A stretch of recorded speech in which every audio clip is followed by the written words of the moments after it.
खलखष्टी व्रत की कथा कहो पुराण विधि गाय।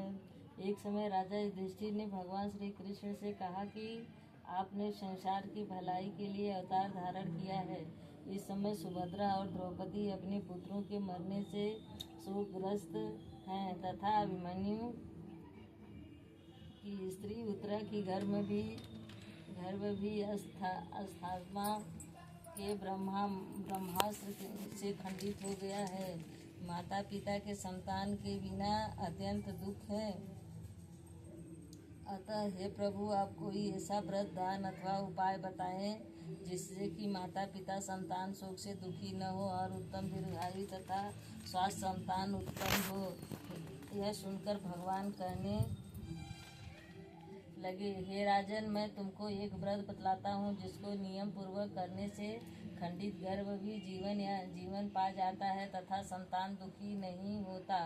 कथा राजा युधिष्ठिर के पूछने पर भगवान श्री कृष्ण ने कहा, प्राचीन काल में सुभद्र नाम का एक प्रसिद्ध राजा था। उसकी रानी का नाम स्वर्ण था और उनके एक हस्ती नाम की प्रतापी पुत्र था जिसने अपने नाम से हस्तिनापुरी बसाई। राजपुत्र एक दिन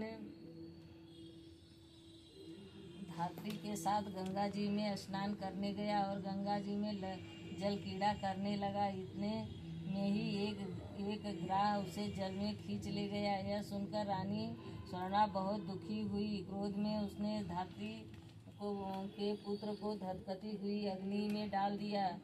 तदंतर राजा और रानी अपने अपने प्राण त्यागने को तैयार हो गए। वह धात्री भी अपने पुत्र शोक में किसी निर्जन वन में चली गई। वह धात्री वहाँ एक सुनसान मंदिर में शिवजी, पार्वती जी तथा गणेश जी के पूजन करने लगी। प्रतिदिन पूजन व ध्यान करके वह तृण धान्य तथा महुआ खाया करती थी। भगवान बोले कि हे राजा, इस प्रकार करते हुए उसके प्रताप से भाद्रपद मास की कृष्ण पक्ष की षष्ठी के दिन नगर में एक अद्भुत दर्शन हुआ कि एकाएक धात्री का पुत्र अग्नि में जीवित निकल गया। राजा रानी ने उस धात्री के पुत्र को अग्नि में से निकालते हुए देखा, जिससे उनको बड़ा आश्चर्य हुआ।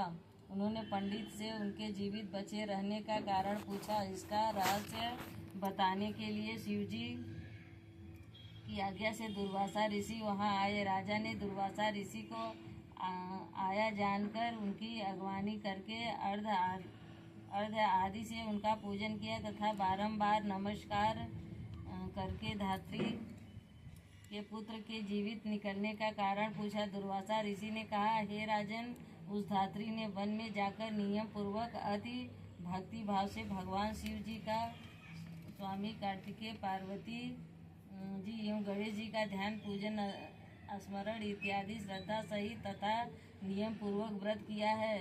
यह उस व्रत का ही प्रभाव है जिसके कारण धात्री का पुत्र जीवित ही मिल गया।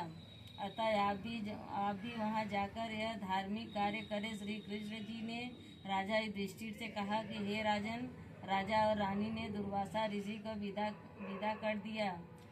तदुपरांत वे दोनों धात्री पुत्र को साथ लेकर उस धात्री के निवास स्थान वन को गए। वहां राजा, रानी तथा धात्री पुत्र ने उस धात्री को भगवान शिव को कुछ पलाश ढाक के नीचे अति श्रद्धा के साथ पूजन अर्चना करते हुए देखा। राजा ने धात्री को उसको पुत्र से मिला दिया। धात्री ने राजा को इस उत्तम व्रत के महात्म्य को सविस्तार बता दिया। उसने कहा कि हे राजन, जिस दिन से आपके भय के मारे मैं यहाँ आई, मैंने केवल वायु का ही भोजन करते हुए भगवान शिव, कार्तिकेय, पार्वती